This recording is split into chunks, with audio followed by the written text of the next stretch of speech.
이제 뭐 관리계획까지 했죠. 관리계획까지. 관리계획은 다시 한번 보죠. 뭐 노트를 보고 계시면 됩니다. 관리계획은 입안, 결정, 고시 이렇게 만들죠. 입안, 결정, 고시. 그래서 입안 원칙은 누가 하죠? 특, 광, 시, 군이. 근데 예외적으로 국장이나 도지사도 관리계획을 입안할 수 있다 해서 국장이 입안하는 경우는 첫 번째가 국가계획과 관련돼 있을 때, 그러면 둘 이상의 시도에 걸쳐 지정되는 용도, 지역, 지구, 구역이나 둘 이상의 시도에 걸쳐 이루어지는 사업계획 중 관리계획으로 결정해야 될 사항이 있을 때, 그 다음에 세 번째는 국장의 조정 요구에 특광시군에 응하지 않을 때는 국장이 직접 입안할 수가 있죠. 그 다음에 두 번째, 도지사가 관리계획을 입안할 수 있는 경우는 둘 이상의 어디? 시군에 걸쳐 지정되는 용도, 지역, 지구, 구역이나 둘 이상의 시군에 걸쳐 이루어지는 사업계획 중 관리계획으로 결정해야 될 사항이 있을 때, 두 번째는 도지사가 수립하는 개발계획의 내용 중에 관리계획으로 결정해야 될 사항이 포함되어 있을 때에는 도지사가 직접 관리계획을 입안할 수 있다라는 거. 그 다음에 결정, 원칙은 누가 하죠? 시, 도, 대도시가. 근데 예외적으로 국장이 관리계획 결정할 수 있고 시장, 군수가 관리계획 결정할 수 있죠. 그래서 국장이 관리계획 결정할 수 있는 경우 첫 번째가 국장이 입안한 거, 두 번째는 개발 제한 구역, 그린벨트라고 하지 마시고 개발 제한 구역이라고 하십시오. 그 다음에 제가 노트니까 줄여 써야 돼서 이렇게 써놓은 거고, 그 다음에 세 번째는 시가와 조정구역이 국가계획과 연계해서 지정할 필요가 있을 때, 그 다음에 수산자원 보호구역은 누가 하죠? 해양수산부 장관. 그 다음에 시장 군수가 관리계획 결정할 수 있는 경우는 시장 군수가 입안한 지구단위 계획구역의 지정이나 변경, 지구단위 계획의 수립이나 변경, 그 다음에 기존의 용도지구를 지구단위 계획으로 대체하기 위한 용도지구의 폐지, 이런 것들도 시장 군수가 직접 결정할 수 있다라는 거. 그 다음에 입안하기 전에 맨 처음에 뭐 하죠? 기초조사는 해야 되죠. 그 다음에 추가돼야 되는 사항이 토지적 성평가, 재취약성 분석, 환경성 검토 이런 것들을 추가를 하는데, 기초조사 생략사유가 있었죠. 해당 지구단위 계획구역이 어디? 도심지에 위치하는 경우. 도심지가 어디였죠? 상업지역이나 상업지역에 근접하는 지역. 기억이 안 나시면 책을 보시면 되죠. 거기 73페이지에 나오죠.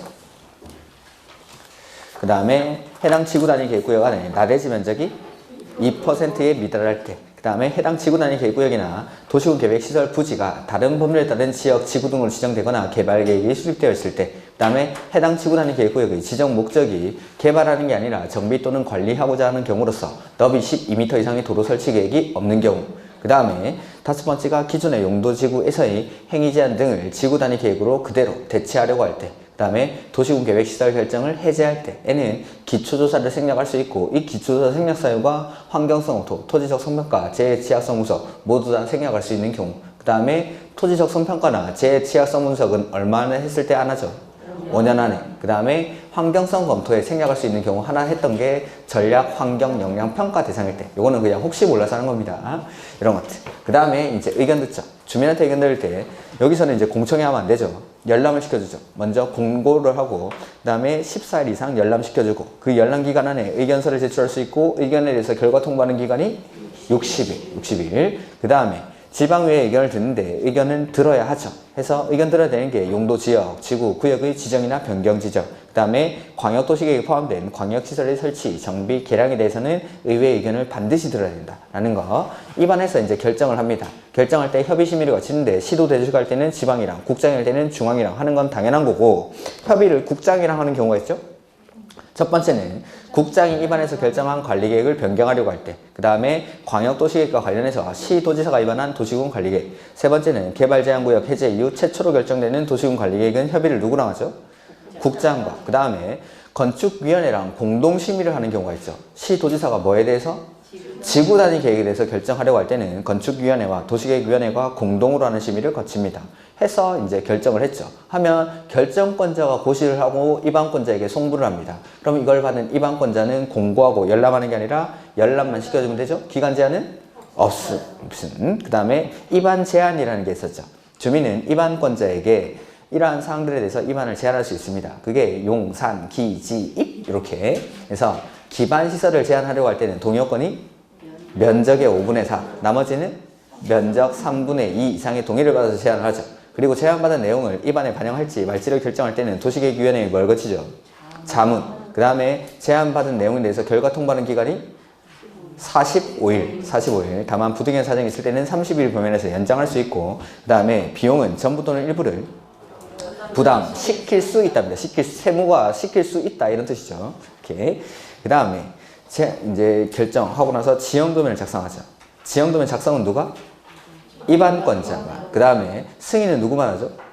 도지사. 그래서 시장 군수가 작성한 지형도면에 대해서 도지사만 승인을 합니다. 그 다음에 고시는 결정권자가. 그럼 관리계획 결정의 효력은 언제 발생하죠?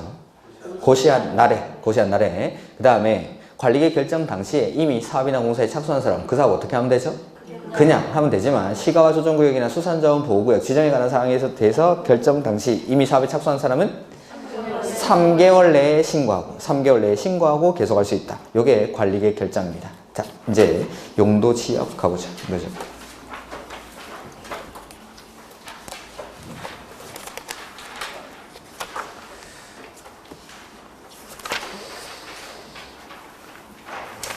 지금 페이지가 91페이지부터 나오죠. 순서가.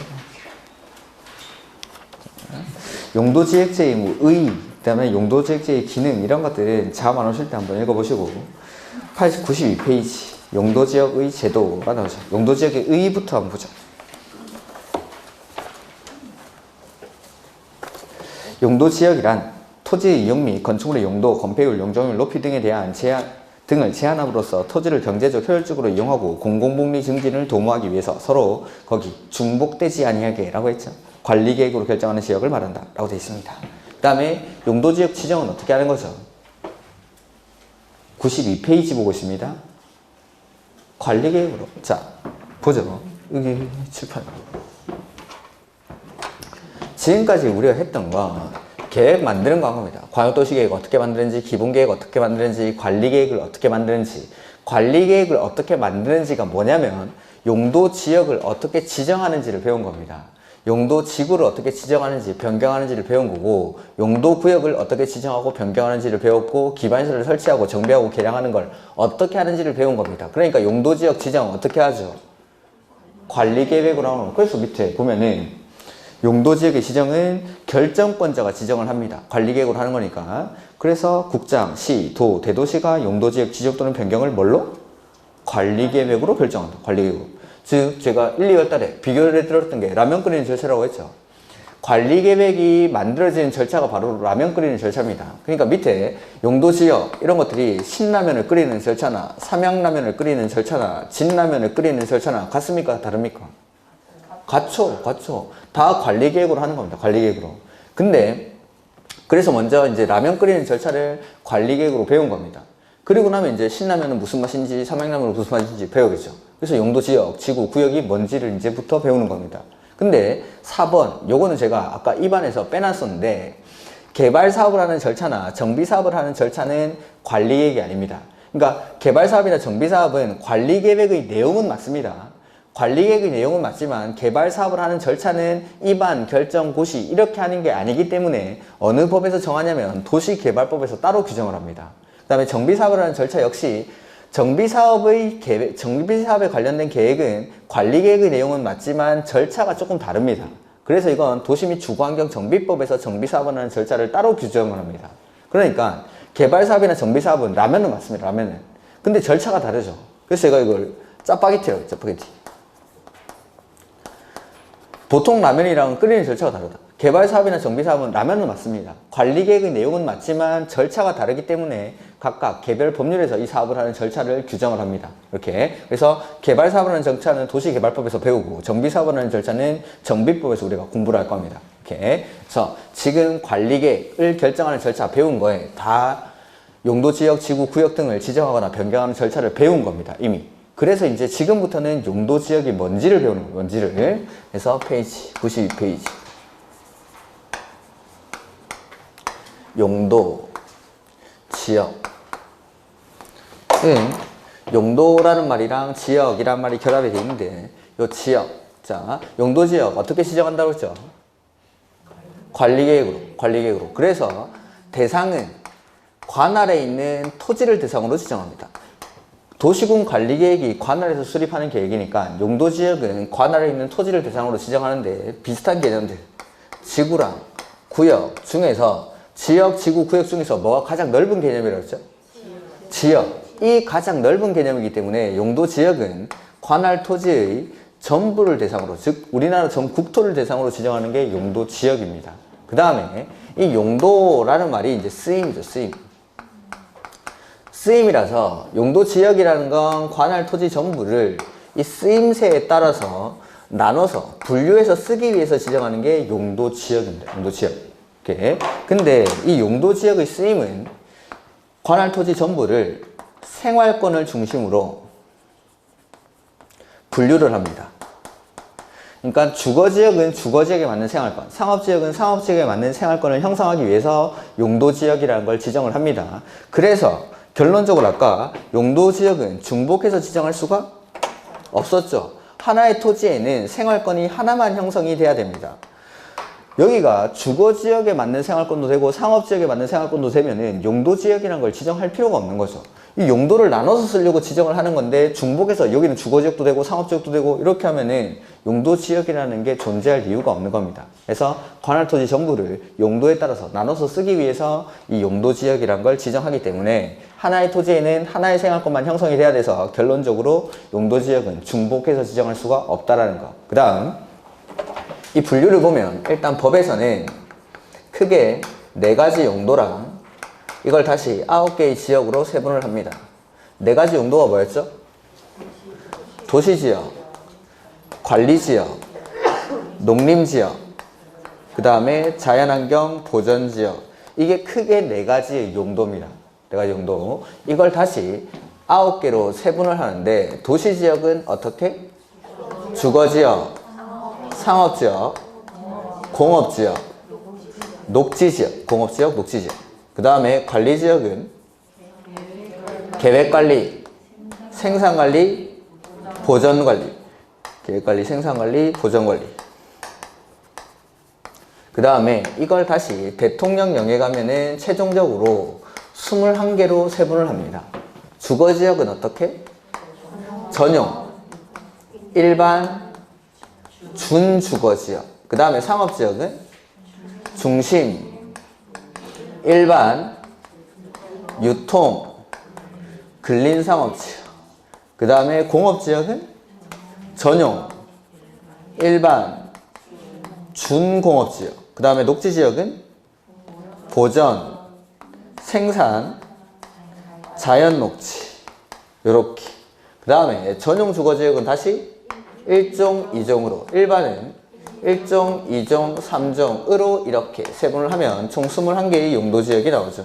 이거 오늘이 지나기 전에 꼭 외우셔야 됩니다. 시험을 포기한 게 아니라면은 이거 오늘 넘기면 안 됩니다. 용도지역 세분되는 거, 그 다음에 뒤에 가면은 건폐율, 용적률 최대 한도가 있을 겁니다. 그거까지 무조건 외우셔야 됩니다. 무조건.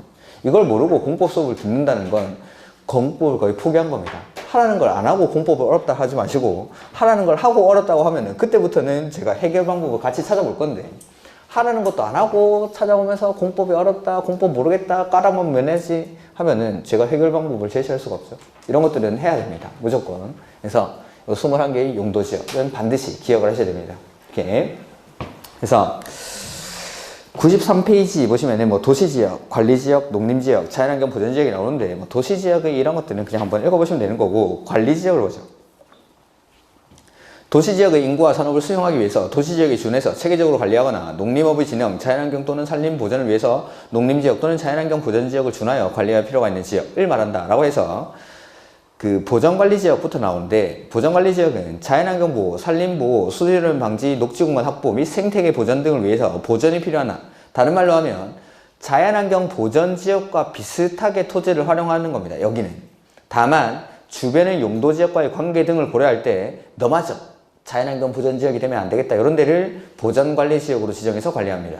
그 다음에 생산관리지역은 농업, 임업, 어업, 생산 등을 위해서 관리가 필요하나 주변의 용도지역과의 관계 등을 고려할 때 너마저 농림지역이 되면 안 되겠다. 이렇게. 그래서 앞에서 보면은 여기는 농림지역이 비슷하게 토지를 활용하는 겁니다. 다만 주변의 용도지역과의 관계 등을 고려할 때 농림지역으로 지정하기는 좀 곤란한 지역. 이런 데가 생산관리지역. 그 다음에 계획관리지역은 도시지역으로 편입이 예상되는 지역이죠. 곧 도시지역이 될 것 같은 애들입니다. 곧. 근데 아직은 도시지역은 아니지만 좀 있으면 도시가 이렇게 성장이 나오면 이 계획관리지역이 기다리고 있다가 도시지역으로 편입이 될 것 같은 이런 지역을 계획관리지역으로 지정을 해서 관리하겠다라는 거죠. 오케이. 그 다음에 농림지역, 자연환경 보전지역은 그냥 한번 읽어보시면 되겠습니다. 이런 것들은. 그 다음 용도지역의 세분이 나오죠. 요거에 시험에 나오죠. 요게. 그러니까 이런 것들 기억을 하셔야 되는데 1년 중 마지막으로 용도지역의 정의를 다시 한번 해보겠습니다. 자, 전용 주거지역은 양호한입니까? 편리한입니까? 양호한. 일반 주거지역은 편리한 주거환경이죠. 양호한이니까 공기 좋고 조용하고 이런데, 편리한 주거환경은 조용하고 그런 건 아니지만 집 주변에 대중교통이라든지 이렇게 근처에 있는 곳 이런데. 그래서 전용은 1종, 2종 구분하는데 1종은 무슨 양호한이죠? 단독주택 중심의 양호한 주거환경. 2종은 공동주택 중심의 양호한 주거환경. 그 다음에 일반은 편리한 주거환경인데 1종, 2종, 3종으로 구분해서 1종은 저층 편리한, 2종은 중층 편리한, 3종은 중고층 편리한. 저층은 몇 층 이하죠? 4층 이하를 말합니다. 4층 이하. 저층주택. 여기 안 써는데 저층은 4층 이하를 말합니다. 그 다음에 준주거지역은 주거기능을 위주로 일부 상업기능이나 업무기능의 보완이 필요한 지역. 이렇게. 그 다음에 상업지역은 중심, 일반, 유통, 근린 이렇게 세분하죠. 중심 상업지역은 도심, 부도심. 그러니까 도시의 심장 역할을 하는 곳. 사람들이 하루 종일 빡짝빡짝거리는 그런 곳. 그 다음에 일반 상업지역은 일반적인 상업기능이나 업무기능을 담당하는 곳. 그러니까 오피스 빌딩 같은 것들이 많은 곳입니다. 그 다음에 유통상업지역은 지역 간, 지역 내 유통기능이나 물류기능을 담당하는 곳.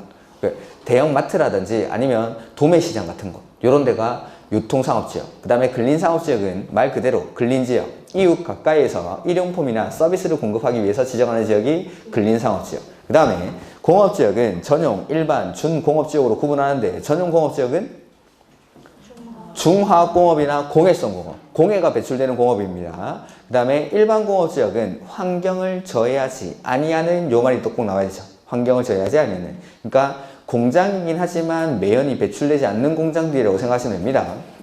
뭐 옷공장이라든지 이런 것들이면 소주공장 이런데. 그 다음에 중공업지역은 경공업, 기타 공업을 수행하되 주거기능이나 업무기능, 상업기능의 보완이 필요한 지역, 이 중공업지역. 그 다음에 녹지지역은 개발 가능성을 가지고 구분한다고 했죠. 보전녹지는 보전이 목적이기 때문에 개발이 안 됩니다. 여기는 보전녹지는. 근데 생산녹지는 개발 가능성이 유보되어 있죠. 그러니까 개발 가능성이 세모. 그 다음에 자연녹지는 제한적인 범위이긴 하지만 개발이 허용되는 지역입니다. 제한적인 범위이긴 하지만. 그래서 보전녹지는 개발이 안 되고 생산녹지는 개발 가능성이 유보되어 있고 자연녹지는 제한적인 범위이긴 하지만 개발이 허용되는 지역. 이런 데가 녹지지역입니다. 그래서 용도지역 세분되는 거, 그 다음에 각각의 용도지역의 개념들까지 꼭 기억을 하셔야 됩니다. 이렇게. 그 다음 개념 플러스 거기. 요거는 2년 전에 새로 생긴 조문인데 한번 딱 좀 읽어는 두십시오. 시도 대도시 시장은 해당 시, 도, 대도시, 도시군 계획 조례 동그라미. 정하는 바에 따라 관리계 결정으로 세분된 밑줄, 주거지역, 상업지역, 공업지역, 녹지지역. 주, 상, 공, 녹이죠. 이걸 추가적으로 세분할 수 있다라는 거. 뭘로? 조례로. 이게 새로 생긴 조문이니까 이런 것들을 눈에 좀 익혀두시고. 그래서 시, 도, 대도시 시장은 시, 도, 대도시 조례로 주거지역, 상업지역, 공업지역, 녹지지역을 이것보다 더 세분할 수 있다라는 겁니다. 이렇게 지역 사정에 맞춰서. 그 다음 용도지역 지정 효과가 먼저 나오는데 이걸 볼 게 아니라 어딜 볼 거냐면 앞에 87페이지 잠깐 보시죠. 87페이지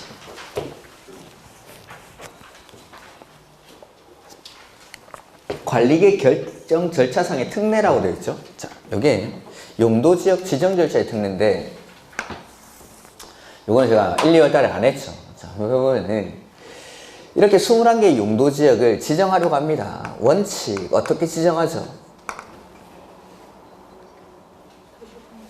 관리계획으로. 관리계획. 그러니까 관리계획, 입안, 결정, 고시라는 절차를 거쳐서 지정을 해야겠죠. 이걸 다 거쳐서 지정을 하면 그게 원칙. 근데 특례가 있습니다. 특례라는 건 이 절차의 일부 내지는 전부를 생략하고 용도지역이 지정된 것으로 보는 것이 특례입니다. 그러니까 첫 번째는 입안에서 결정까지를 생략하는 특례가 있습니다. 두 번째는 입안, 결정, 고시를 싹 다 생략하는 특례가 있습니다. 이렇게. 그래서 원칙은 입안, 결정, 고시라는 절차를 거쳐야 되는데 입안에서 결정까지를 생략하는 특례가 있고 입안, 결정, 고시를 싹 다 생략하는 특례가 있습니다. 그 중에 첫 번째, 공유수면 매립지에 대한 특례죠. 자, 보면은 예를 한번 들어보자. 여기 해운대입니다. 해운대. 해운대는 저기 크게 네 가지 용도가 있죠. 도시지역, 관리지역, 농림지역, 자연환경 보전지역 중에 어디에 해당할까요? 그렇죠. 도시지역. 어디 가니까 자연환경 보전지역이라던데. 해운대 안 가봤나 진짜. 안 가보신 분들은 한 7, 8월 달쯤에 서울역에 모이십시오. 월요일날. 저랑 같이 내려가가지고 강안리에서 밤에 수변공원 가가지고 해안살이 하고 그렇게 MT라도 한번 가야 되나요? 도시지역. 자, 해운대는 도시지역인데 이 해운대 앞바다 공유수면을 매립을 하는 겁니다.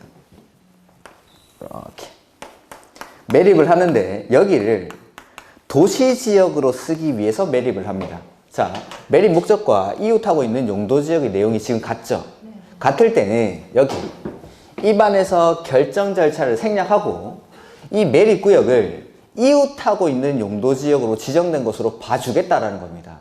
원래는 이 공유수면을 매립해서 여기에 용도지역을 지정하려면 입안, 결정, 고시라는 절차를 거쳐야 함에도 불구하고 매립 목적과 이웃하고 있는 용도지역의 내용이 같을 때는 입안에서 결정까지를 생략하고 여기를 이웃하고 있는 용도지역으로 봐줍니다. 다만 고시는 생략이 안 되죠. 그래서 따로 고시는 해야 됩니다. 이게 공유수면 매립지에서의 특례입니다. 자, 보죠. 공유수면, 바다만 해당한다라고 되어 있는데 전에 호수로 한번 나온 적이 있습니다. 공유수면 밑줄 하시고 매립 목적이 그 매립구역과 이웃하고 있는 용도지역의 내용과 어떻죠? 같으면 동그라미. 관리계획의 입안 및 결정 절차 없이 밑줄. 고시는 생략이 안 됩니다. 입안 및 결정 절차 없이. 매립 준공구역은 매립 준공 인가일부터 이와 밑줄. 뭘로 봐주죠? 이웃하고 있는 용도지역으로 본다. 도시지역으로 보는 거 아닙니다. 얘를 도시지역으로 둔 거고. 그 다음에 이 경우 특, 꽝, 시, 구는 밑줄 하시고 고시해야 한다. 밑줄. 고시는 생략이 안 되니까 특, 꽝, 시, 군이 고시를 하겠다라는 거죠. 이렇게. 요게 공유수면 매립지에서의 특례입니다. 공유수면 매립지에서의 특례. 근데 만약에 여기를 도시지역에 인접한 공유수면인데 농림지역으로 쓰기 위해서 매립을 합니다. 매립 목적과 이웃하고 있는 용도지역의 내용이 다르죠. 내지는 자, 여기까지는 농림지역인데 여기부터는 도시지역입니다. 둘 이상의 용도지역에 걸쳐 있거나 이웃하고 있을 때, 이럴 때. 자, 특례에 해당하려면 매립 목적과 이웃하고 있는 용도지역의 내용이 같아야 하는데 매립 목적과 이웃하고 있는 용도지역의 내용이 다르거나 둘 이상의 용도지역에 걸쳐 있거나 이웃하고 있을 때는 특례에 해당하지 않죠. 그러면 어떻게 지정할까요? 원칙으로 가야죠. 특례에 해당하지 않을 때는 다시 원칙으로 관리계획으로 이 매립구역의 용도지역을 지정을 해야 됩니다. 자, 보면은 공유수면의 매립 목적이 그 매립구역과 이웃하고 있는 용도지역의 내용과 밑줄 다른 경우 및 그 매립구역이 둘 이상 밑줄 용도지역에 걸쳐 있거나 이웃하고 있을 때는 특례에 해당하지 않으니까 어떻게? 관리계획 결정으로 지정을 해야 한다. 이게 공유수면 매립지에서의 특례입니다. 이렇게. 그리고 그 나뭇잎 표시가 있죠. 위 1, 2에서 용도지역이란 법 제36조 1항에 따라 지정된 용도지역을 말한다. 이게 무슨 말이냐면 자, 매립 목적과 이웃하고 있는 용도지역의 내용이 같으면이라고 했죠.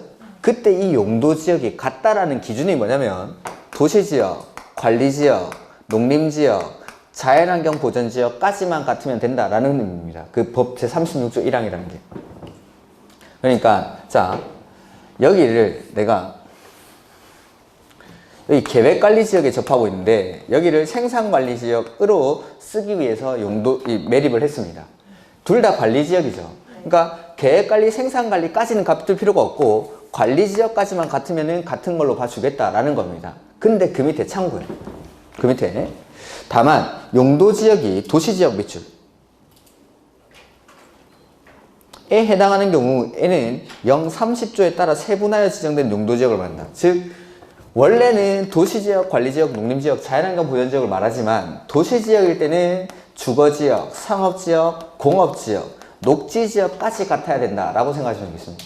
그래서 자, 여기가 주거지역인데 여기를 상업지역으로 쓰기 위해서 매립을 합니다.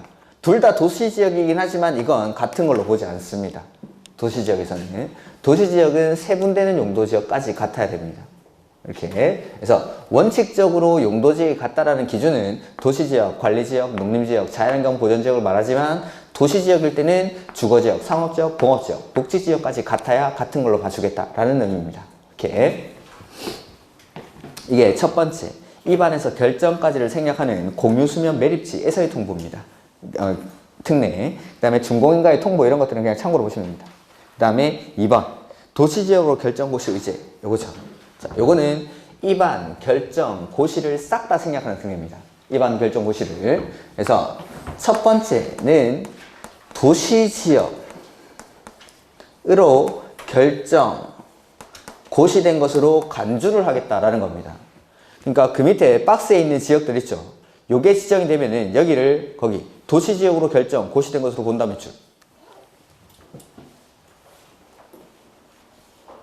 해서 어떤 지역들이냐면 첫 번째 항만구역, 두 번째는 어항구역. 이러한 것들이 거기 도시지역에는 네모로 박스를 넣으십시오. 도시지역에 연접한 공유수면에 지정이 된 경우, 항만구역이나 어항구역이 도시지역에 연접한 공유수면에 지정이 되면 여기를 뭘로 봐준다는 거죠? 도시지역으로 결정, 고시된 것으로 보겠다라는 겁니다. 입안, 결정, 고시를 하나도 안 거치고. 그 다음에 세 번째, 예를 한번 들어볼게요.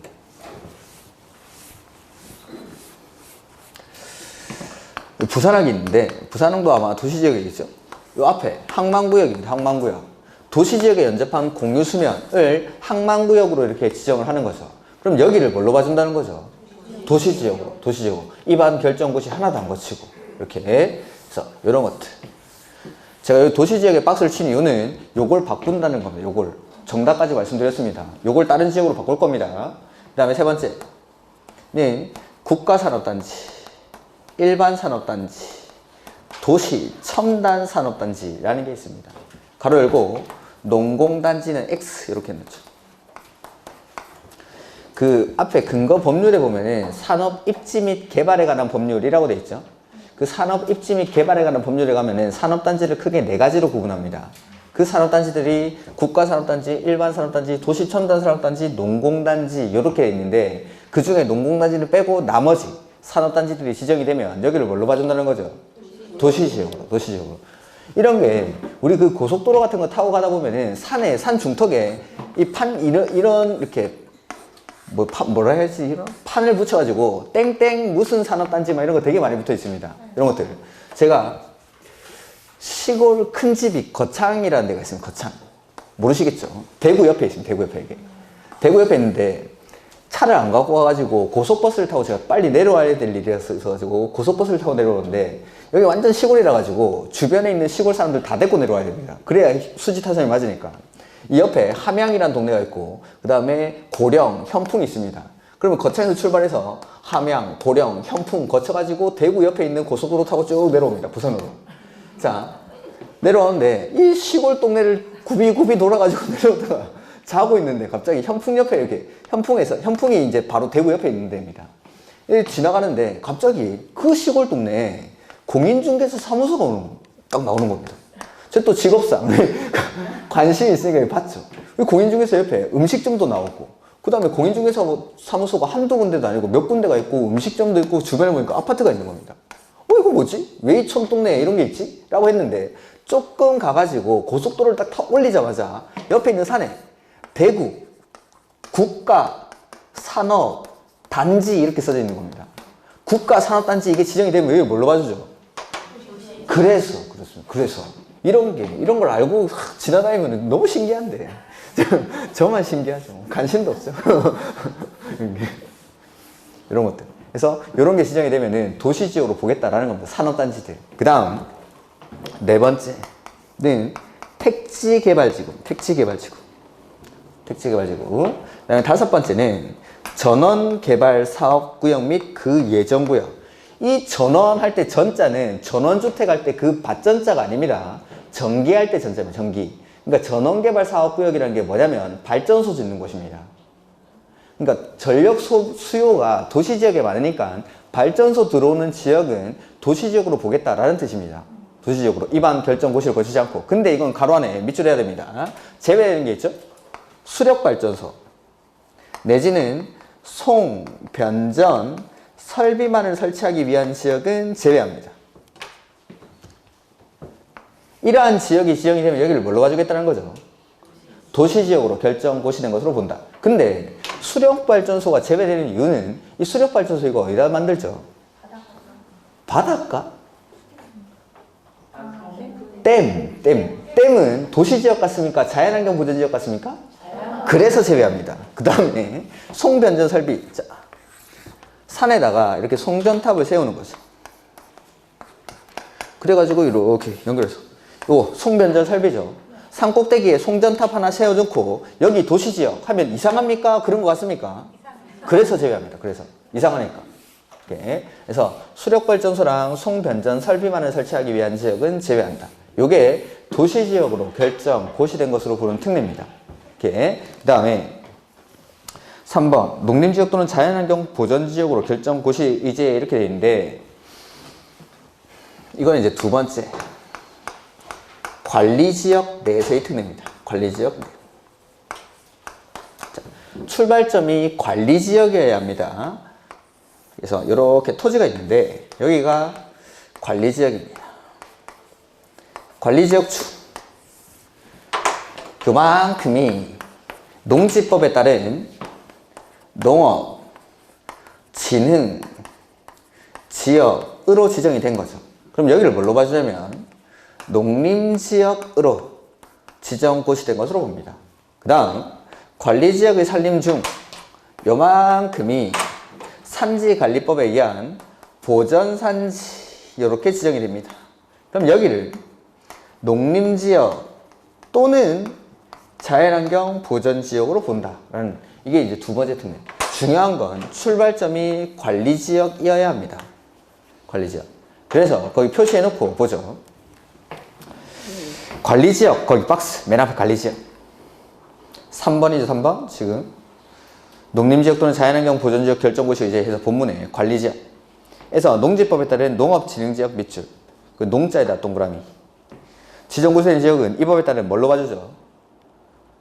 농림지역 밑줄 하시고 농에다가 동그라미 그 다음에 관리지역 박스 의 산림 중 산지관리법에 따라 밑줄 보전산지 보에다가 동그라미 지정고시된 지역은 그 고시하는 구분에 따라 이 법에 따른 밑줄 농림지역 또는 자연환경 보전지역으로 본다. 농림지역의 농 동그라미 자연환경 보전지역의 자 동그라미 관리지역에 박스를 친 이유는 이걸 바꿀 거라는 거예요. 이걸 다른 걸로 정답까지 다 말씀드렸습니다. 이게 나온 지가 되게 오래됐습니다. 올해 나올 겁니다. 물론 제가 나온다고 하면 잘 안 나오긴 하는데 이제 안 나온 지가 너무 오래돼서 이제 나올 겁니다. 나올 건데 요거는 도시지역을 바꿀 겁니다. 다른 지역으로. 그다음에 요거 관리지역을 바꿀 겁니다. 관리지역 다른 지역으로. 그러니까 출발점이 항상 관리지역이어야 합니다. 그리고 이게 왜 특례인지를 보면은 자 원래는 용도지역이 관리지역이었죠. 근데 농업진흥지역이 지정이 되니까 여기를 뭘로 봐주죠? 농림지역으로. 그러니까 용도지역이 관리지역에서 농림지역으로 변경이 된 겁니다. 용도지역을 변경하려면 어떻게 하죠? 관리계획으로. 지정할 때뿐만 아니라 변경할 때도 관리계획으로 해야 되는 겁니다. 그러니까 관리지역에서 농림지역으로 용도지역을 변경하려면 원래는 입안, 결정, 고시라는 절차를 거쳐야 함에도 불구하고 그걸 다 생략하고 농업진흥지역이 지정이 되면 여기를 농림지역으로 변경된 것으로 보겠다 하니까 특례입니다. 마찬가지죠. 관리지역에서 결과적으로 보니까 농림지역이나 자연환경 보전지역으로 변경이 됐는데 변경할 때는 원칙은 입안, 결정, 고시라는 절차를 거쳐야 함에도 불구하고 보전산지가 지정이 되면은 여기를 그냥 입안, 결정, 고시를 거치지 않고 농림지역이나 자연환경 보전지역으로 바뀐 것으로 변경된 것으로 보겠다라는 겁니다. 그래서 특례입니다. 변경할 때니까. 이렇게. 자, 그래서 동그라미 친 것들 보면은 관리지역에서 농업진흥지역이 지정이 되면 농림지역으로 보죠. 이게 관농농입니다. 관농농. 그 다음에 관리지역의 산림 중 보전산지로 지정된 지역은 농림지역 또는 자연환경 보전지역으로 본다. 관보농장 이렇게. 얘네는 문장이 아마 법조문 그대로 나올 겁니다. 순서대로. 이걸 어떻게 막 섞기가 되게 힘듭니다. 그러니까 지문에 나오면 관, 농, 농 이렇게 찍어가면서 읽으시면 됩니다. 근데 이게 자농농 이렇게 나오면 이게 틀리죠. 이렇게. 관농농 출발점이 관리지역이라는 게. 그래서 순서를 딱딱 이렇게 나와야 될 게 순서대로 나와 있는지를 체크하시면서 풀면 되기 때문에 이렇게 두 문자를 따드린 겁니다. 이렇게. 그래서 중요한 건 이 앞에 관리지역에서 바뀌는 겁니다. 관리지역에서. 이게 용도지역 지정 절차의 특례입니다. 다시 한번 해보죠. 용도지역을 지정할 때 원칙은 입안, 결정, 고시라는 절차를 거쳐야 되죠. 이게 원칙인데 특례는 일부 내지는 전부 절차를 생략하니까 특례입니다. 그래서 첫 번째, 입안에서 결정까지를 생략하는 특례가 공유수면, 매립지에서의 특례. 해서 공유수면을 매립하는 목적이 이웃하고 있는 용도지역의 내용과 어떻죠? 같으면 매립, 준공, 인가일부터 입안에서 결정 절차를 생략하고 여기를 뭘로 봐주죠? 도시지역이 아니라고 아까 말씀드렸죠. 이웃하고 있는 용도지역으로. 이웃하고 얘를 도시지역으로 쓴 거고 이웃하고 있는 용도지역으로 지정된 것으로 본다. 다만 매립 목적과 이웃하고 있는 용도지역의 내용이 다르거나 둘 이상의 용도지역에 걸쳐 있거나 이웃하고 있을 때는 특례에 해당하지 않으니까 어떻게? 원칙대로 관리계획으로. 그 다음에 입안에서 결정까지를 생략하니까 고시는 따로 해야겠죠. 그래서 특, 꽝, 시, 군이 따로 고시를 합니다. 이렇게 이게 입안에서 결정까지를 생략하는 특례. 두 번째, 입안, 결정, 고시를 싹 다 생략하는 특례죠. 첫 번째는 도시지역으로 결정 고시된 것으로 보는 경우. 해서 항만구역이나 어항구역이 어디에 연접한? 도시지역에 연접한 공유수면. 두 번째, 국가산업단지, 일반산업단지, 도시첨단산업단지. 세 번째는 택지개발지구. 그 다음에 전원개발사업구역이랑 예정구역. 근데 여기서 생략되는 게, 제외되는 게 수력발전소나 송변전 설비만을 설치하기 위한 지역. 이런 곳은 제외합니다. 이렇게. 그 다음에 관리지역 내에서의 특례죠. 출발점이 관리지역이어야 합니다. 관리지역에서 농지법에 따른 농업진흥지역이 지정이 되죠. 그럼 여기를 뭘로 봐주죠? 농림지역. 그 다음에 관리지역의 산림 중 보전산지로 지정된 지역은 여기를 농림지역 또는 자연환경 보전지역으로 본다. 자, 문제. 관리지역의 산림 중 보전산지로 지정된 지역은 자연환경 보전지역으로 지정고시는 것으로 본다. 맞는 질문입니까? 틀린 질문입니까? 틀린 질문. 농림지역 또는 자연환경 보전지역이 된다라는 거지. 고시하는 바에 따라서 농림지역이 될 수도 있고 자연환경 보전지역이 될 수도 있지. 이걸 그냥 자연환경 보전지역이 된다라고 하면은 틀린 지문입니다. 단정적으로. 그래서 이런 것들 좀 주의하시고 이렇게 요게 용도지역 지정 절차의 특례입니다. 그 다음 자 여기가 원래 농림지역이었는데 여기에 택지 개발 지구가 지정이 됩니다. 그럼 여기를 뭘로 봐주죠? 도시지역으로. 으로 변경이 됐죠. 택지개발지구. 자, 원래는 농림지역이었는데 택지개발지구로 지정되는 순간 여기는 도시지역으로 지정된 것으로 봐버립니다. 그래서 내가 이 택지개발지구에서 할 수 있는 사업에 착수를 했는데 이 택지개발지구의 지정이 해제가 되는 거죠. 그러면 여기는 도시지역으로 가만 놔둬야 됩니까? 원래 농림지역으로 환원시켜야 됩니까? 환원시켜야죠. 아니 사업 끝났도 안 했는데. 여기 논밭이 쭉 깔려있는데 계속 도시지역으로 놔둘 수 없겠죠? 원래 용도지역으로 환원된 것으로 본다라는 겁니다. 그래서 보면은 거기 위 2에 해당하는 구역, 단지, 지구 등이 해제되는 경우 있죠.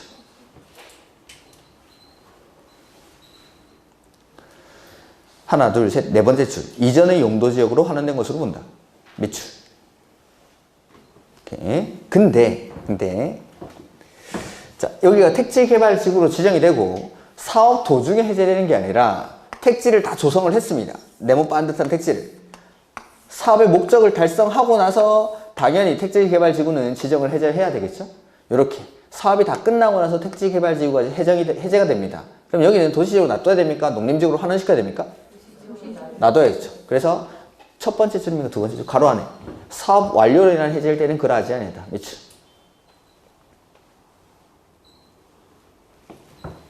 그 다음에 그 네 번째 줄 뒤에 이 경우 이건 됐습니다. 그다음에 기득권부.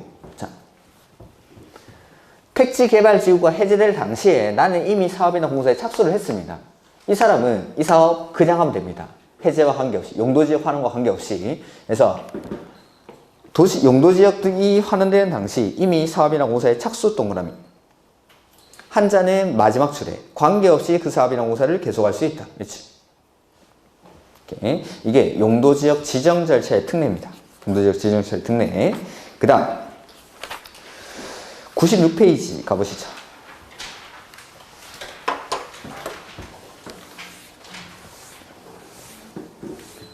용도지역은 왜 지정하는 거죠? 규제하려고. 공법은 규제법이니까 규제하려고 지정을 하는 겁니다. 그래서 용도지역은 규제하려고 지정하는데 그 규제를 행위제한이라고 부릅니다. 행위제한. 이 행위제한에는 종류가 세 가지가 있습니다. 첫 번째, 건축제한. 두 번째는 건폐율. 그 다음에 세 번째는 용적률. 해서 용도지역이라는 게 지정이 되면 이렇게 크게 세 가지 행위제한, 규제가 따라붙게 됩니다. 건축제한이라는 건 각각의 용도지역마다 어떤 건물을 지을 수 있고 어떤 건물을 지을 수 없고 이런 것들을 표시하는 건데, 건축제한은 원칙 어디서 하죠? 대통령령에서 합니다. 대통령령에서. 근데 예외적으로 대통령령으로 안 하는 것들이 있습니다. 보죠. 그래서 96페이지 건축제한 원칙이 이렇게 나와있죠. 용도지역에서의 거기 건축물이나 그 밖의 시설의 용도, 종류 및 규모 등의 제한. 거기 있는 거죠. 건축물이나 그 밖의 시설의 용도, 종류 및 규모 등의 제한. 이 말이 나오면 이게 건축제한입니다. 건축물이나 그 밖의 시설의 용도, 종류 및 규모 등의 제한. 건축물이나 그 밖의 시설의 용도, 종류 및 규모 등의 제한. 이게 건축제한. 원칙은 어디서? 대통령령. 대통령. 그리고 부속 건축물에 대하여는 주된 건축물에 대한 건축 제한에 의한다라는 거, 이런 것들은 한번 읽어보시고, 그 다음에 용도지역 안에서의 건축물의 용도, 종류 및 규모 등의 제한은 시행령 별표 2에서 별표 22에 의한다. 여기는 써놓지도 않았죠. 이게 양이 너무 많습니다. 여기에 쓰긴. 그래서 어떤 것들인지만 제가 보여드리겠습니다. 어떻게 나와 있는지. 그러니까 대통령령, 국토의 계획 및 이용에 관한 법률 시행령이라는 게 찾아 들어가 보면은 그 조문에 있는 것도 아니고 시행령을 저 끝에 가면은 별표라는 게 쭉 나와 있습니다. 그러니까 조문에 쓰기에는 너무 양이 많은 것들을 표로 정리해놨다 이 말인데, 그 2번부터 22번까지가 건축제한입니다. 용도제한이 21개 있죠. 용도지역이 21개 있죠. 그래서 1번 제 1종 전용 주거지역에서 지을 수 있는 건축물, 이렇게 규정이 되어 있습니다. 그리고 그 밑에 표가 이렇게 생겼는데, 이 표에 보면 왼쪽 칸에 지을 수 있는 건축물이라고 되어 있고, 오른쪽 칸에는 조례로 지을 수 있는 건축물, 이렇게 되어 있습니다. 그래서 여기 제1종 전용 주거지역에서는 이거를 지을 수 있다, 이렇게 규정을 합니다. 그럼 반대로 생각해보면 이거 빼고는 안 된다, 이건 안 된다, 이거는. 그리고 여기서 안 되더라도 무조건 안 되는 게 아니라 조례로 정하는 바에 따라서 이거는 지을 수 있다라는 겁니다. 이거는 여기 있다라고 되는 게 아니라 그 지자체의 조례를 확인을 해봐야 됩니다. 서울시에서는 요 세 가지가 될 수도 있는데 경기도니까 요것만 되고 뭐 이런 식으로 각 지자체마다 달라지는 겁니다. 이거는 될 수 있는 후보들이지 무조건 된다는 건 아닙니다. 그래서 요런 게 용도지역이 21개니까 총 21개의 표가 있습니다. 각각의 용도지역마다 지을 수 있는 건물, 없는 건물이. 근데 자, 보통은 지을 수 있는 건물들을 규정을 합니다. 지을 수 있는 거, 제1종 전용주거에서 지을 수 있는 거, 제2종에서 지을 수 있는 거, 1종 일반에서 지을 수 있는 거, 이렇게 규정을 하는데, 자, 규제가 완화되어 있는 것들, 대표적으로 이런 상업지역들. 상업지역에는 지을 수 있는 건물이 많을까요? 없는 건물이 많을까요? 있는 게 훨씬 많겠죠. 근데 그 많은 있는 건물들을 다 쓰면 종이가 아까우니까 이런 데서는 없는 걸 씁니다. 그러니까 중심 상업지역에서 지을 수 없는 건축물, 이렇게 규정이 되어 있습니다. 그래서 요거 써놓고 요거 빼고는 그러면 나머지는 다 돼 이 말이죠. 그래서 지을 수 없는 건물을 규정하는 곳이 7군데가 있는데, 여기 모든 상업지역, 그 다음에 상업 기능이 포함된 데가 2군데 있는데, 준주거, 준공업, 이제 6가지죠. 그 다음에 요거까지, 계획관리지역까지. 나머지, 그러니까 21개 중에 나머지는 지을 수 있는 건축물을 규정을 하는데, 여기 7군데 모든 상업지역이랑 준주거, 준공업, 그 다음에 관리지역 중에 계획관리지역은 지을 수 없는 건축물을 규정을 합니다. 이렇게 요 정도 일단 기억하시고, 그 다음에 개념 플러스 해가지고 이 건축 제한들 다 외울 수가 없습니다. 외울 필요도 없고. 근데 시험에 몇 가지 나오는 게 있습니다. 그 중에 아파트를 지을 수 있는 용도지역 이런 것들은 시험에 무지하게 나왔어요. 그래서 보면은 단독주택 해가지고 유통상업지역, 전용공업지역에서만 금지라고 돼 있죠. 자, 유통상업지역은 이 도매시장 같은 데라고 있죠. 여기는 낮에 시끄럽습니까? 새벽에 시끄럽습니까? 그래서 잠을 못 자니까 주택을 건축 못 합니다. 그다음에 전용공업지역은 뭐 하는 데였죠? 중화학공업이나 공해송업. 거기 살고 싶으신 분? 안 계시네. 그래서 여기는 집을 못 짓습니다. 그래서 유통상업지역이랑 전용공업지역은 단독주택조차도 안 되기 때문에 어떠한 형태의 주택도 허용하지 않습니다. 어떤 형태의 주택도 단독주택조차 안 된다라고 생각하시면 됩니다. 그 다음에 연립이나 다세대 이건 됐고 아파트를 보죠. 일반 공업지역은 밑줄. 요것만 따로 하나 기억하는 겁니다. 요것만. 일반 공업지역만. 일반 공업지역에는 아파트가 안 되고 뒤에 보면은 노, 관, 농, 자 나오죠. 녹지, 관리, 농림, 자연환경 보전지역에서는 원칙적으로 4층 이하의 건물만 짓습니다. 그러니까 주택으로 쓰는 층수가 5층 이상인 아파트는 녹관농자는 원칙적으로 지을 수는 없습니다. 원칙적으로는. 이렇게. 그 다음에 유통상업지역, 전용공업지역 아까 어떠한 형태의 주택도 허용하지 안 된다고 했죠. 단독주택조차 안 되니까 아파트는 당연히 안 됩니다. 그 다음에 일자 들어가는 거 안 됩니다. 여기 일종 전용은 뭐 안 되었죠? 단독 양원. 그 다음에 일종 일반은 저층 편리한. 이니까 일자 들어가는 거에는 아파트 지을 수가 없습니다. 그러니까 공인중개사 시험이다 보니까 우리가 이제 주택이라든지 일종, 이종 근생 관련해서 문제 많이 나왔습니다. 이렇게. 그리고 뭐 일종 근린생활시설 같은 것 중에는 안 되는 데가 없습니다. 사람 사는 데는 다 필요한 건 일용품 같은 거 파는 데니까.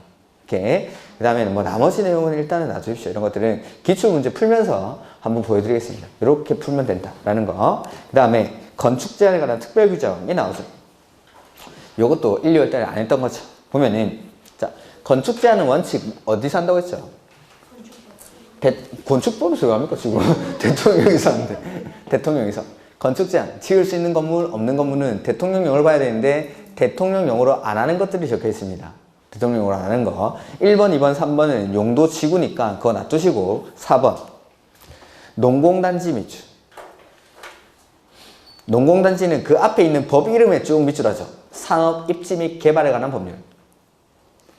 아까 도시지역으로 보는 특례 말씀드릴 때 국가산업단지, 일반산업단지, 도시첨단산업단지, 농공단지라고 그 법에 가면 산업, 입지 및 개발에 관한 법률에 가면은 산업단지를 크게 4가지로 구분합니다. 이렇게. 그래서 농공단지에서는 용도지역이 어디든지 간에 농공단지에서 어떤 건물을 지을 수 있는지를 확인하기 위해서는 대통령령 이런 거 보면 안 되고 그 법을 가봐야 됩니다. 산업, 입지 및 개발에 관한 법률에 가봐야 이 농공단지에서 뭘 지을 수 있는지를 확인할 수 있습니다. 그 다음에 5번에 농림지역 중 박스.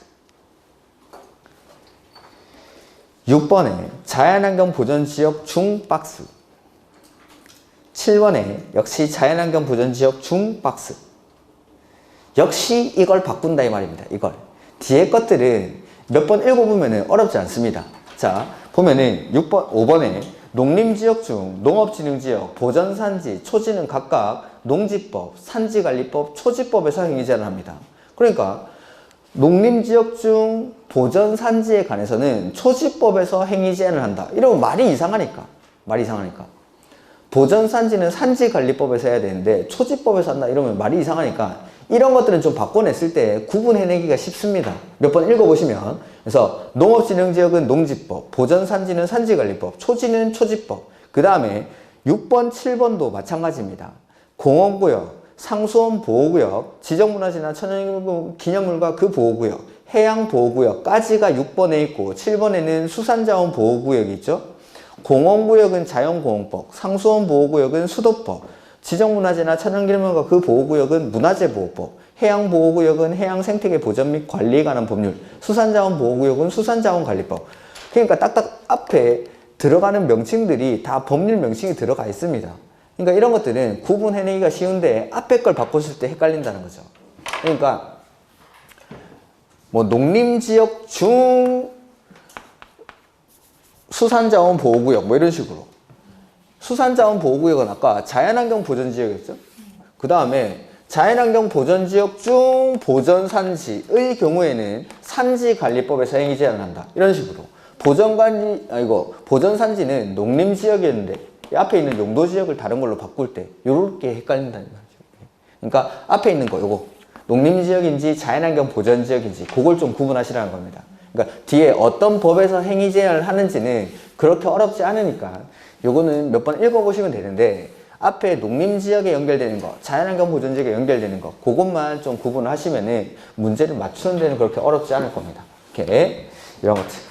그러니까 지금 용도지역에서 제가 1, 2월 달에 안 했던 거 제가 지금 말씀드리는 것들은 나오면 일단은 중상에 해당하는 문제입니다. 중난이도 이상에 해당하는 문제긴 한데 일단 이런 것들도 이제 어렵게 나올 때는 충분히 나올 수가 있는 거. 그 다음에 3번 이건 그냥 일단 보지 마십시오.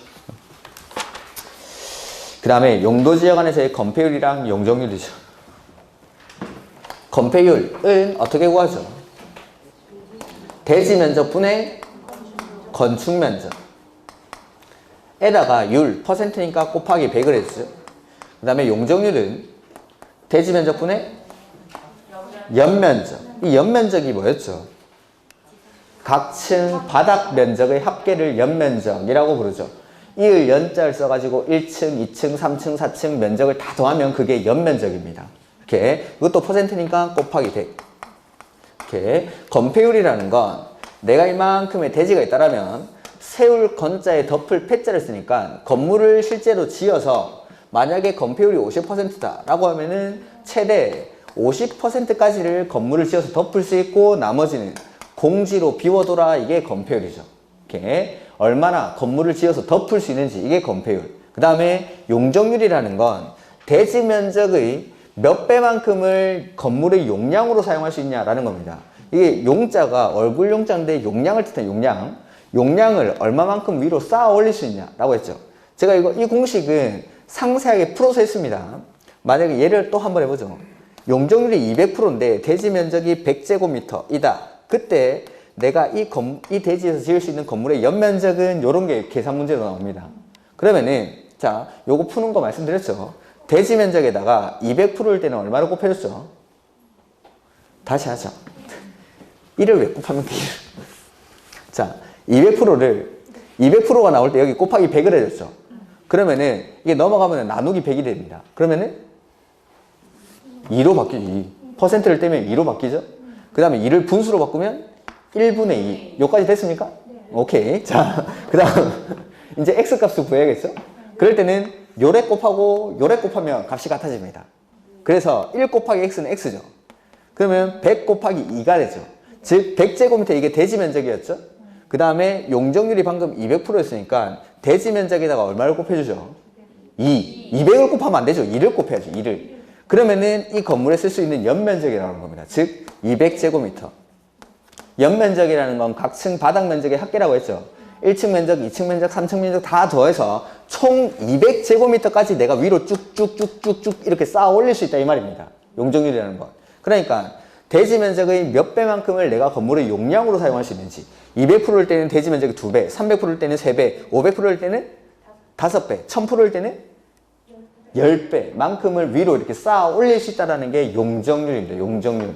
이렇게 해서 이런 것들 용적률 공식을 제가 자세하게 하는 이유는 공법에 나오는 계산 문제는 다 이 공식으로 풉니다. 이 공식으로. 나중에 뭐 최근에는 계산 문제가 잘 안 나오긴 하는데 어쨌든 이걸로 거의 다 풉니다. 그러니까 요 세 개 중에 한 군데다가 X값 해놓고 나머지 두 개를 줍니다. 나머지 두 개 주면은 요거 하나 찾는 겁니다. 연면적을 X값으로 줄 수 있고 용적률도 X값으로 줄 수 있고 뭐든지 이렇게 해서 이렇게 하는 거. 그래서 건폐율이랑 용적률인데 그 용적률 구할 때 연면적에서 제외되는 게 아마도 있겠죠. 여기는 안 나와있네. 건축법에 있는데 용적률 산정할 때 연면적에서 제외되는 게 4가지가 있었는데 기억이 나시나요? 지하층, 부설주차장, 피난공간, 대피공간 이런 게 있었죠. 아마도 요거 건축법에 써놓은 것 같은데 건축법에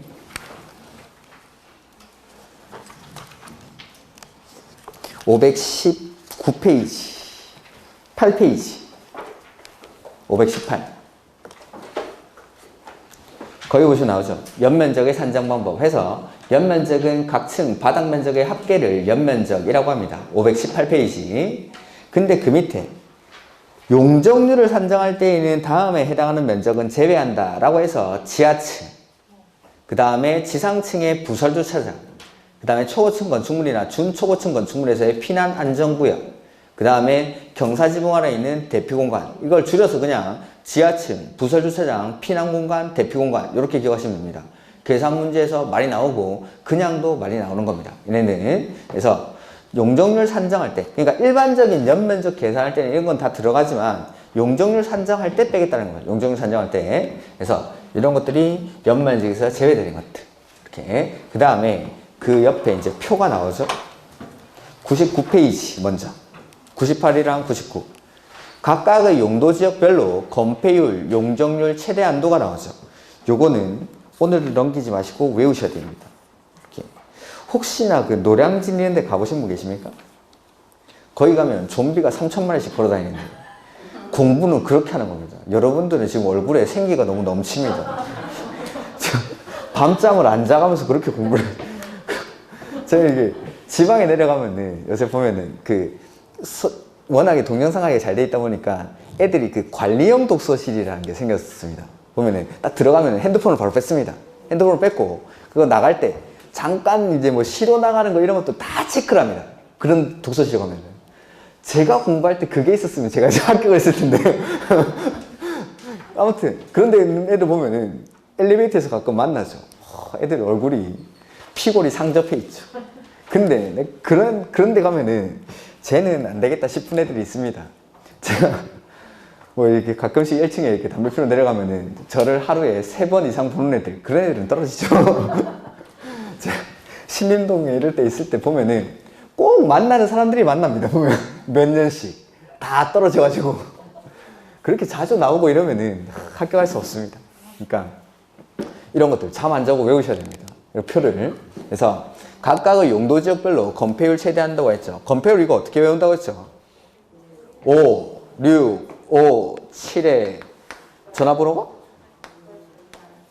9, 8, 8, 7 5, 6, 5, 7에 9887 전화하면 안 됩니다.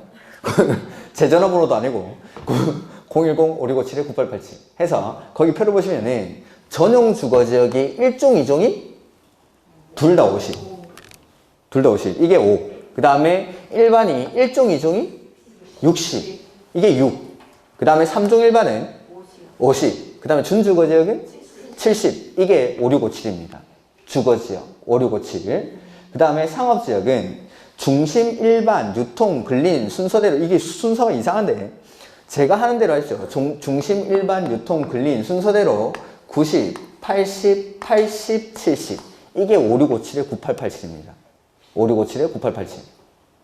그래서 주거지역은 전용이 1종, 2종이 50 일반은 1종, 2종이 60 3종 일반은 50 준주거지역은 70 5, 6, 5, 7 그 다음에 상업지역은 중심, 일반, 유통, 근린 90, 80, 80, 70 이제 뒤에는 쉽죠.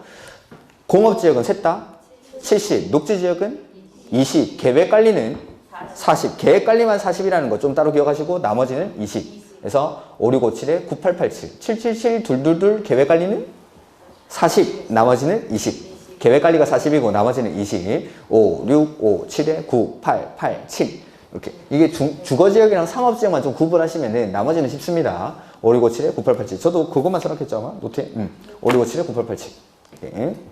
그 다음에 용적률표는 그 다음 페이지 나오죠. 그래서 자 여기서는 규칙적으로 더해 나오고 빼 나오고 하면 되죠. 제1종 전용 주거지역의 최대 한도가 얼마에서 시작합니까? 100. 100부터 시작합니다. 제1종 전용 주거지역이 얼마 이상 그거는 아직 안 보셔도 좋습니다. 그거는 제가 하려고 했는데 그건 안 하겠습니다. 아직은. 그래서 얼마 이상은 보지 마시고 최대 한도만 해서 제1종 전용 주거지역이 100부터 해서 얼마씩 더하죠? 해서 100 150, 200, 250, 300 하고 나서 준주거지역은 500입니다. 500. 100, 150, 200, 250, 300 하고 준주거지역은 500. 그 다음에 상업지역은 중심상업지역이 얼마부터 시작하죠? 1500. 얼마씩 빼나가죠? 해서 1500, 1300, 1100, 900. 중심 일반 유통 근린 순서대로 하면은 200씩 딱딱 빼면 됩니다. 지금 끝에 게 순서가 바뀌어 있죠. 근린이랑 유통이 바뀌어 있는데 중심 일반 유통 근린 하면은 1500, 1300, 1100, 900. 그 다음에 공업지역은 전용 공업지역이 얼마부터 시작하죠? 300부터 똑같이 50씩 더해 나갑니다. 300, 350, 400. 그러니까 자 주거지역에서 규칙적으로 더해 나가던 게 이 3종 일반에서 끝납니다. 3종 일반이 아까 용적률 최대한도가 300이었죠? 준주거지역은 500이고. 그러니까 이 300이 규칙적으로 더해 나가는 300이 그대로 전용 공업지역으로 내려오면 됩니다. 그래서 300, 350, 400. 그 다음 녹지지역은 도시지역입니까? 비도시지역입니까? 도시지역이죠. 도시지역을 주거지역, 상업지역, 공업지역, 녹지지역 이렇게 보는. 그러니까 녹지지역은 도시지역이기 때문에 80 아니면 100인데 100인 게 2개고 80인 게 하나입니다. 근데 관리지역은 비도시지역이죠. 도시지역이 아니죠. 그래서 80 아니면 100인데 80이 2개고 100이 하나입니다. 그러니까 녹지지역은 100이 2개고 80이 하나. 관리지역은 100이 1개고 80이 2개. 자, 녹지지역 중에 80은 어디다가 주면 될까요? 보전녹지. 가장 개발이 안 되는 보전녹지가 80, 나머지는 100, 100. 그 다음에 관리지역은 100이 1개인데 어디다 100을 주면 될까요? 계획관리가 100, 나머지는 80, 80. 농림 80, 자연환경 보전지역 80. 최대한도만. 요거 세분하는 거랑 건폐율, 용적률 최대한도는 오류를 넘기지 마시고 외우셔야 됩니다. 이렇게. 그 다음 거기 보면은 건폐율 밑에 그 가로 2번 있죠? 요거는 나중에 성장관리방안 개정사항에 보면 여기 들어가 있을 겁니다. 그거 놔두시고 이거 삭제된 조문입니다. 가로 2번은. 그 다음에 4번 건폐율에 관한 특별규정이 나오죠. 그 다음에 뒤에 102페이지 용적률에 관한 특별규정이 나와있죠. 4번에 요게 29회 때 나왔는데 29회 때 나왔으니까 30, 31, 올해 32회죠? 올해까지 안전합니다. 올해까지 안전하니까 일단 확인할 건데 일단은 제가 5월 달쯤이나 문제 풀이할 때 그때 한번 보여드리겠습니다. 표로 이제 정리해가지고 여기 한 4년, 5년 주기로 한 번씩 출제가 되는 거니까 좀 마음 푸근하게 먹고 가볍게 보시면 됩니다. 요거. 그래서 나머지 완화되는 규정들 쭉 나오죠. 그런 건 그냥 보지 마십시오. 나오면은 그냥 틀리는 게 낫습니다. 그 다음에 104페이지. 제가 언급 안 드린 건 안 보셔도 됩니다. 그 다음에 104페이지. 7번에 보시면은 용도지역 미지정 또는 미세분 지역에서의 행위 제한 등 이렇게 나와 있죠. 자, 용도지역이 아예 지정이 안 돼 있거나 아니면 세분이 안 돼 있을 때 이거 토지 어떻게 활용한다고 했죠? 행위 제한이 가장 센 곳. 그러면은 21개의 용도지역 중에 아무것도 지정이 안 돼 있는 겁니다. 그럴 때는 이 21개 중에 제일 센 데가 어디죠? 여기. 미지정됐을 때는 여기. 그 다음에 도시지역까지는 지정이 돼 있는데 이게 주거지역, 상업지역, 공업지역, 녹지지역으로 세분이 안 돼 있습니다. 그럴 때는 어디? 녹지지역이 가장 세죠? 녹지지역 중에 가장 센 데가? 여기. 그 다음 관리지역까지는 지정이 돼 있는데 이게 세분이 안 돼 있습니다. 관리지역 중에 가장 센 데가? 요렇게. 이렇게 가장 행위 제한이 강한 곳의 규제를 받으면서 토지를 활용합니다. 그래서 1번에 용도지역이 미지정됐죠. 미지정? 그럴 때는 어디? 자연환경 보전지역. 그 다음에 용도지역이 미세분됐을 때, 도시지역이 미세분됐을 때는 보전녹지, 관리지역이 미세분됐을 때는 보전관리. 이렇게. 그 다음에 8번 도시지역에서 적용 안 하는 규정이 2가지가 있습니다. 첫 번째 박스 안에 접도구역. 밑줄 해놓고 가죠. 도시지역에서는 적용하지 아니한다. 밑줄 하시고 첫 번째는 접도구역. 접도구역 이런 거라고 했죠. 이렇게 도로가 있으면은 이 도로로부터 일정 거리까지는 건물 못 짓게 하는 겁니다. 그러니까 건물의 건축으로 인해서 도로에 침식되거나 아니면은 향후 도로 정비할 때 이러한 것들의 건물이 있으면 수용을 해주고 보상을 해줘야 되니까 그러한 것들에 대비해서 도로부터 일정 거리까지는 건물의 건축을 금지하는데 이걸 어디서는 적용하지 않죠. 도시지역에서는 적용하지 않겠다라는 겁니다. 그러니까 도시지역에서는 도로 옆에 건물이 다 지어져 있는 거죠. 이렇게. 그 다음 농취증이라는 건 농지 취득 자격 증명 거기 밑줄. 농지를 취득할 때는 누구든지 농지 취득 자격 증명을 발급받아야 됩니다. 누구든지. 근데 이러한 규정을 어디선 적용을 하지 않죠? 도시지역.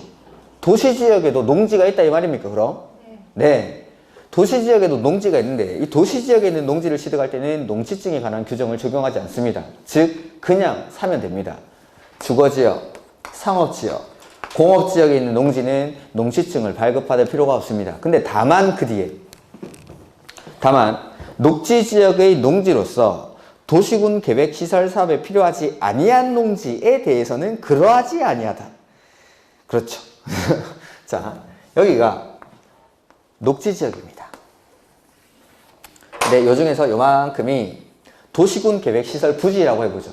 요만큼이 뭐 공공청사 부지입니다. 도시군 계획 시설 부지. 그러면은 녹지, 주거지역, 상업지역, 공업지역에서는 일단 적용하지 않습니다. 농지증을. 여기서는 발급받을 필요가 없지만 녹지지역에 있는 농지로서 도시군 계획 시설 사업에 필요하지 아니한 농지, 요 일반적으로 밖에 있는 농지죠.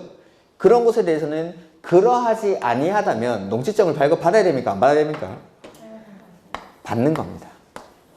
그러니까 녹지지역에 있는 농지에 대해서는 원칙적으로 농지증을 발급받으라는 겁니다. 다만 요거 도시군 계획 시설 사업에 필요한 농지는 발급받을 필요가 없다는. 네. 그래서 다시 한번 보면 도시지역에서는 농지증에 관한 규정을 적용하지 않습니다. 다만 녹지지역에 있는 농지로서 도시군 계획 시설 사업에 필요하지 아니한 농지, 아니한 농지에 대해서는 그러하지 아니하니까 농지증을 원래 도시지역에서는 적용 안 하는데 그러하지 아니하니까 적용한다. 그러니까 녹지지역에 있는 농지는 취득할 때 농지증을 발급받아야 됩니다. 녹지지역에 있는 농지는. 다만 녹지지역에서 도시군 계획 시설 사업에 필요한 농지 여기서는 안 받는다라는 거예요. 여러 것들. 여기까지가 용도지역입니다. 아마 1, 2월 달보다는 진도가 상당히 빨리 나갔을 겁니다. 그래서 제가 1, 2월 달에는 밑줄 같은 거 기본적인 내용에는 다 쳐놨습니다. 그래서 이걸 좀 빨리, 밑줄 친 부분은 빨리 좀 나왔고, 올해 이제 3, 4월 달에 처음 하는 부분은 제가 밑줄도 다 쳐드리고 천천히 예시까지 설명해가서 하면서 했습니다. 그래서 다음 주부터 이제 지구가 나올 건데, 지구, 구역, 그 다음에 기반시설, 요 정도까지는 아마 예습을 조금 해오시는 게 수업을 듣기 편하지 않을까 싶습니다. 그래서 용도, 지역, 지구라, 그 다음에 우리 책은 이게 순서가 조금 막 섞여 있는데 131페이지까지가 용도 구역입니다. 그리고 나서 어디를 좀 뛰어넘고 어디서부터 보냐면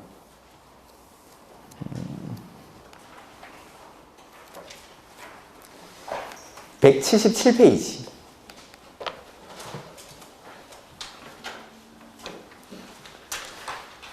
177페이지 보시면 도시군 계획시설 등이라고 나오죠. 요게 우리 3번입니다. 3번.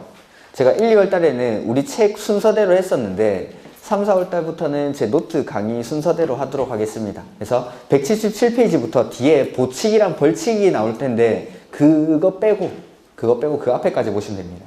앞에까지. 그 정도까지 예습을 해오시면 될 것 같습니다. 자, 오늘 수고 많으셨고 다음 주에 뵙도록 하겠습니다. 꼭 해야 되는 복습들을 하셔야 됩니다. 이거. 자, 수고하셨습니다. 다음 주에 뵙겠습니다.